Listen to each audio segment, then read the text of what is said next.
It's just fantastic. Captain's Log, Subdates 220606.7. As we are heading into an active war zone, we are going to have to dress appropriately until the mission, unsanctioned, is complete. So while uniforms are being changed, mine included, resident Snitch Bork is cleaning the missile tubes. God, I hope an accident happens. Hello everyone, welcome back to another video. Today we're going to be discussing the fallout for the Johnny Depp vs. Amber Heard defamation trial, where it was ruled that both were defamed in some manner. In the case of Johnny Depp being defamed, the Washington Post op-ed was what did the job and ruined his career, with there being a monetary reward for that. In the case of Amber Heard being defamed, it came at the hands of one of Johnny Depp's lawyers, and she too received a monetary reward. However, her monetary reward is nowhere near as big as Johnny's, and it should be noted, certain state laws in Virginia limit the maximum amount you can receive for certain charges. So where everyone was happy that Johnny Depp got 15 million, actually he got closer to 10 million, just over, with Amber Heard receiving significantly less. So to start, we're gonna go with some salt, because everyone loves mining for salt. Vice News blue checkmark on Twitter. Breaking! After a jury heard a string of texts from Johnny Depp saying he wanted to, quote, burn Amber Heard, and that he would, quote, fuck her burnt corpse, to, quote, make sure she is dead, end quotes. They decided Heard defamed Depp and acted with malice. Quoted as saying, I'm heartbroken that the mountain of evidence still was not enough to stand up to the disproportionate power, influence and sway of my ex-husband, Heard said. I'm even more disappointed with what this verdict means for other women. Meanwhile, Depp said in an Instagram post he feels at peace. 6 years later, the jury gave my life back. What I find truly fascinating, and it comes from the first tweet itself, is that while a large swath of that is taken from the article itself, it's the opinion at the end. They decided Heard defamed Depp and acted with malice, clickbaiting and setting it up as if, because it will generate a lot of heat on Twitter, as if it is incredulous that Depp could have been defamed, considering what we see here from text messages. The article itself is actually alright, sticks to the point and the facts. That tweet though, much smirked. Hassan Piker tweeted, this man lost a defamation suit in the UK and one in the US, what a wild situation, all caps. Underneath, aren't you writing? Good job helping the witch hunt against Amber, my dude. Very leftist, very cool. Underneath, voltage. Bro, she's not gonna shit in your bed, move on. To which, as a consequence, voltage was blocked by Dan Arndt. The following hashtags were all trending shortly after the verdict. Believe all women, with the top tweet when it was archived being from Ada. I'm sorry, but F believe all women. Not all women are honest, not all women are pure and good. Some women are the abusers and some men are the victim. She didn't have real evidence, she staged opportunities, hashtag justice for Johnny Depp.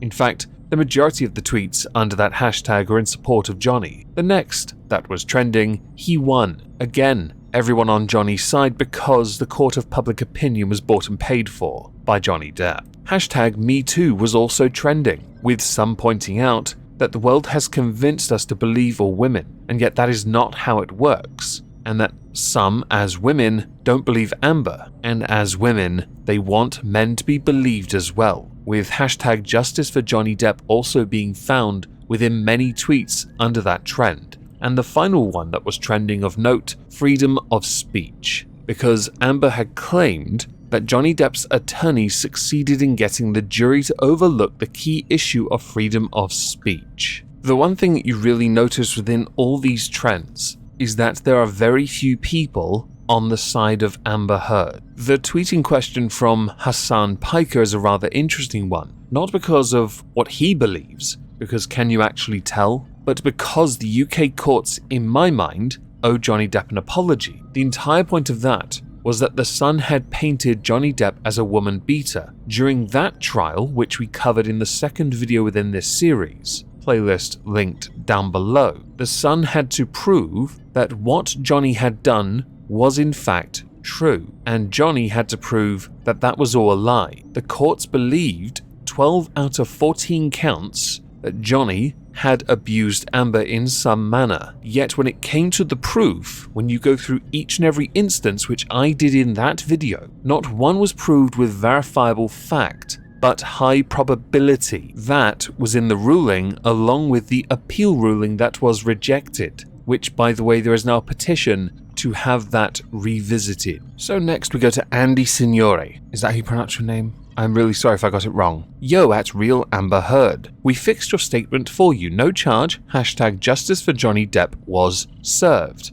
Underneath is Amber Heard's statement from Instagram, amended with the following. The disappointment I feel today is beyond words. I'm heartbroken that my lies was not enough to stand up to the truth. I believe Johnny's attorney succeeded. I'm sad I lost this case, but I'm sadder still that I seem to have lost a right I thought I had as an American to lie freely and openly. The next person I thought we'd just put on blast for a sec because this one amused me came courtesy of Charming Man, a fellow creator with the YouTube channel called Mitch, linked down below. Laughing emojis, image of Danny Courts retweeting an image of Charming Man, simply saying, Mitch, I hate you. Underneath though, from Oz Yar, I'm surprisingly not blocked and also surprised that he has no principles, saying, I honestly don't care about who's innocent and who's guilty in this trial than I do the overall big picture and the precedent it sets. Women who are domestic survivors are already not believed in court, but now if they speak up, their abusers can cry defamation. What an interesting line to draw. Danny Courts. Given that Depp's best friend Marilyn Manson, who is an abuser, plans on using the same tactics as Depp,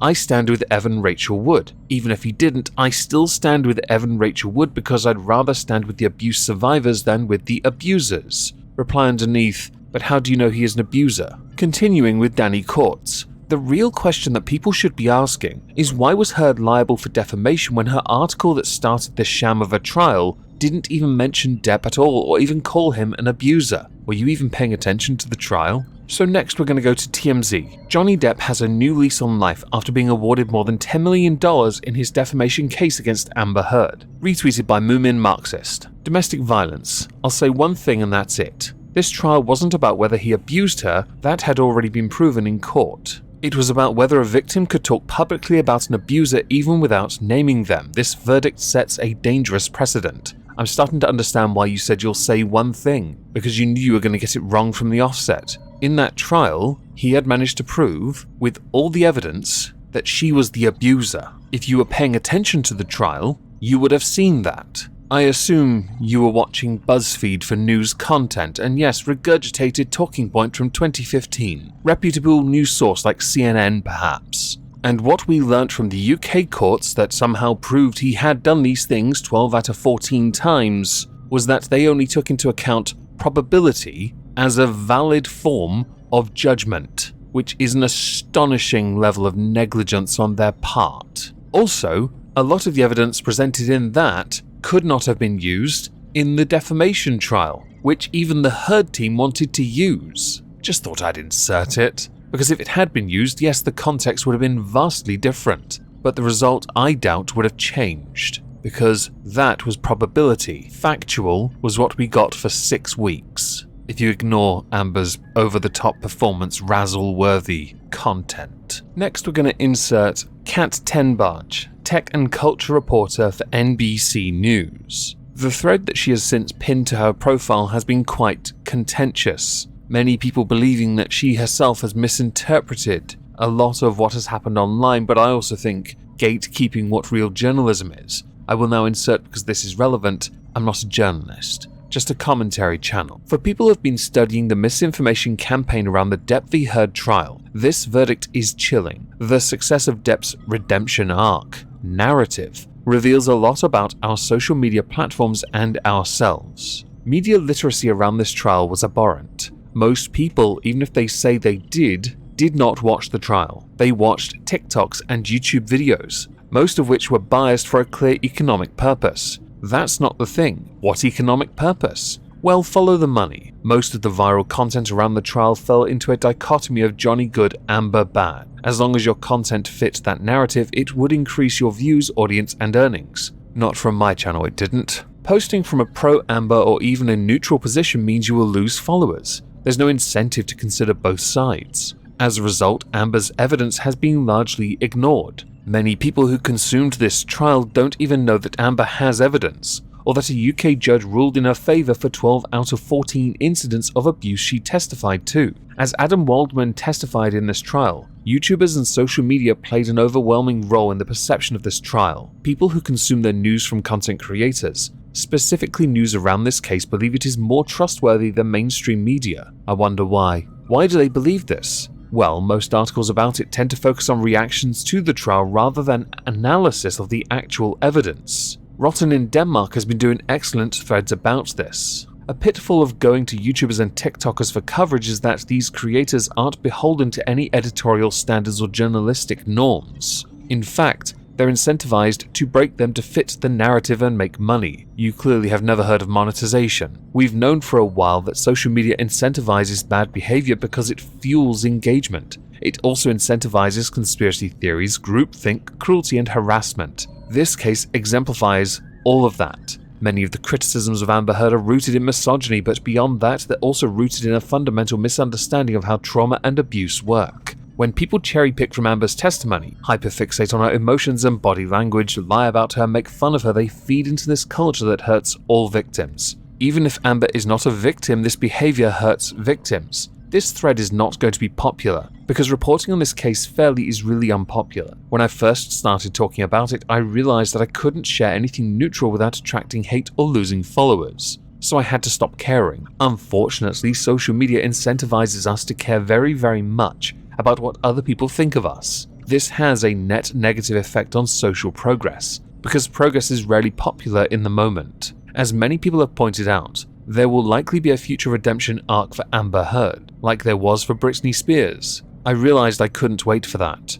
I wanted to be on the right side of history today. End thread. What a truly fascinating take. One which definitely is an attack on YouTubers and TikTokers that did provide commentary of their own. I do not myself support harassment of any kind, and I'm, for my own accountability's sake, going to state this. Don't abuse anyone. Don't harass anyone. It's a dick move and I don't condone it. Most creators actually say that. Another main take from your Twitter thread, though, is a form of gatekeeping for journalism. And you kinda do it in that thread along with showing what you believe while claiming to not at the same time. How gauche. For a while during the trial especially, I had said that if Amber Heard was found guilty of defamation, she should be removed from Aquaman 2 as Mera and replaced with Johnny Depp. This image, from 22 words, was circulated. Petition to replace Amber Heard in Aquaman 2 with Bruce Campbell reaches 3 million. With Bruce Campbell himself retweeting Dr. Greg VR,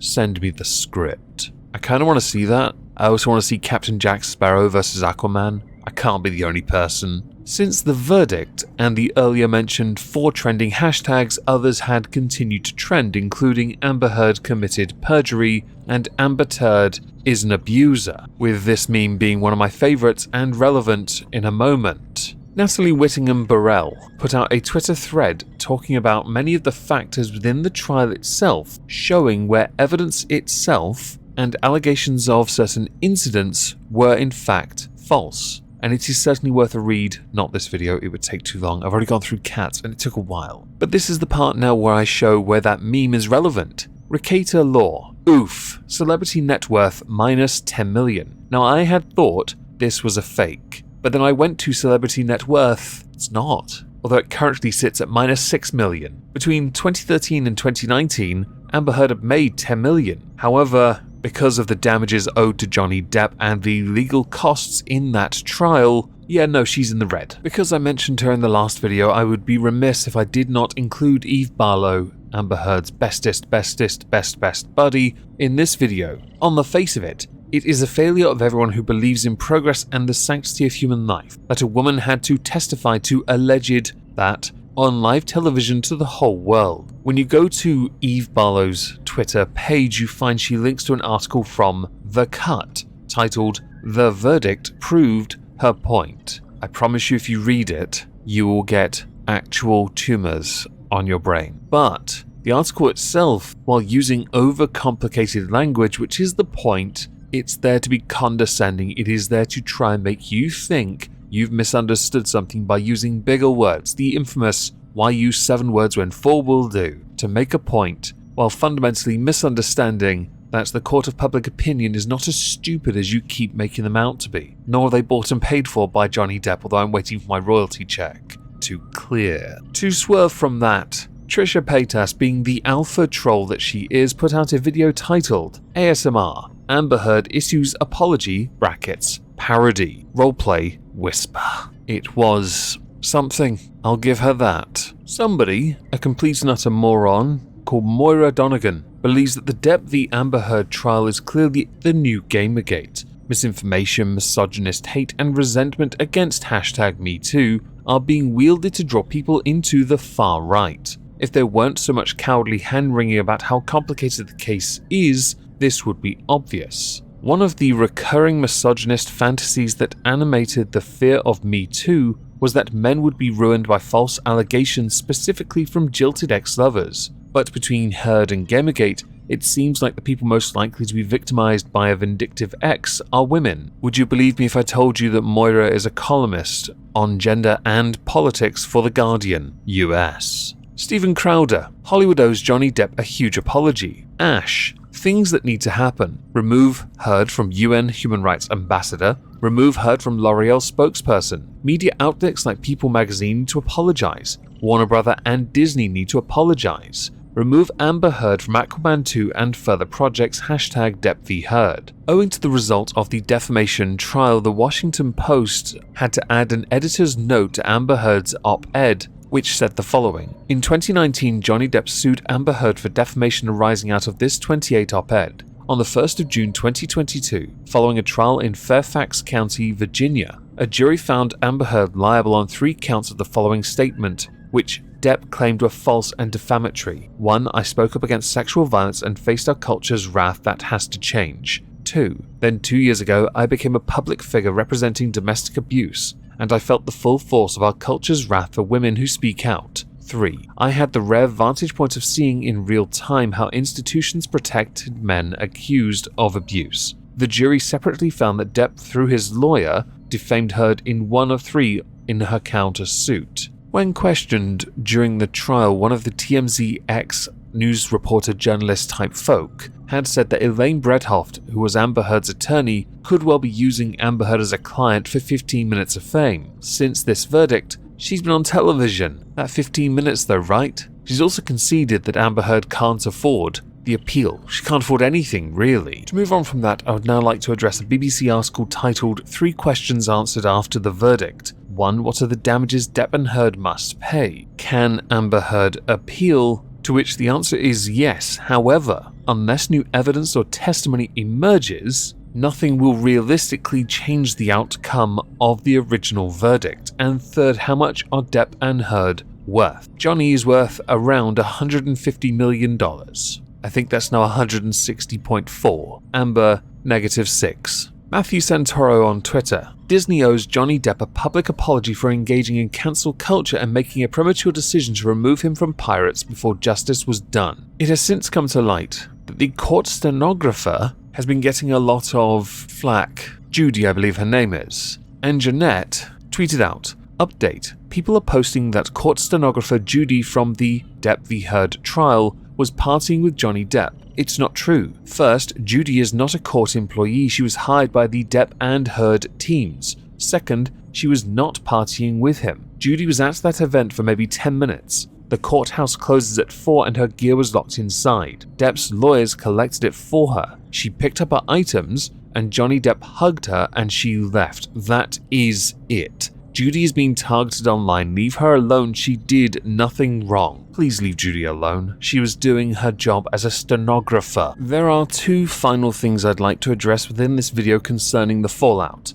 One was an allegation of a hashtag cut for Amber, with a fake tweet from Amber Heard saying, I'm looking through the hashtag, and oh my goodness, you are all so sweet to me. You have no idea how much your kind words warm my heart. I am so lucky to have you all by my side. I love you, Bebs. Public service announcement. Do not go look at that tag. It is not a good tag to look at. The second thing is an article by the Daily Mail with a man who has claimed to be the juror saying that the moment Amber lied about donating the divorce settlement, it sunk her case, with the jury believing that Johnny was physically abusive but not the instigator, along with being asked questions concerning the settlement, why the fee, why not just have it one-sided, why not the full 50 million. But I will say, this comes via TikTok as well. It is alleged. Whether true or not, I'm not convinced. If it is true, there's a problem already, apparently, that this can then cause,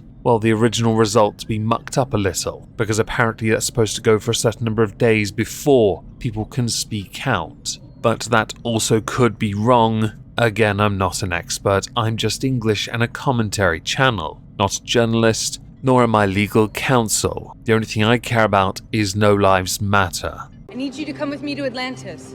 In the words of Porky Pig, piss off.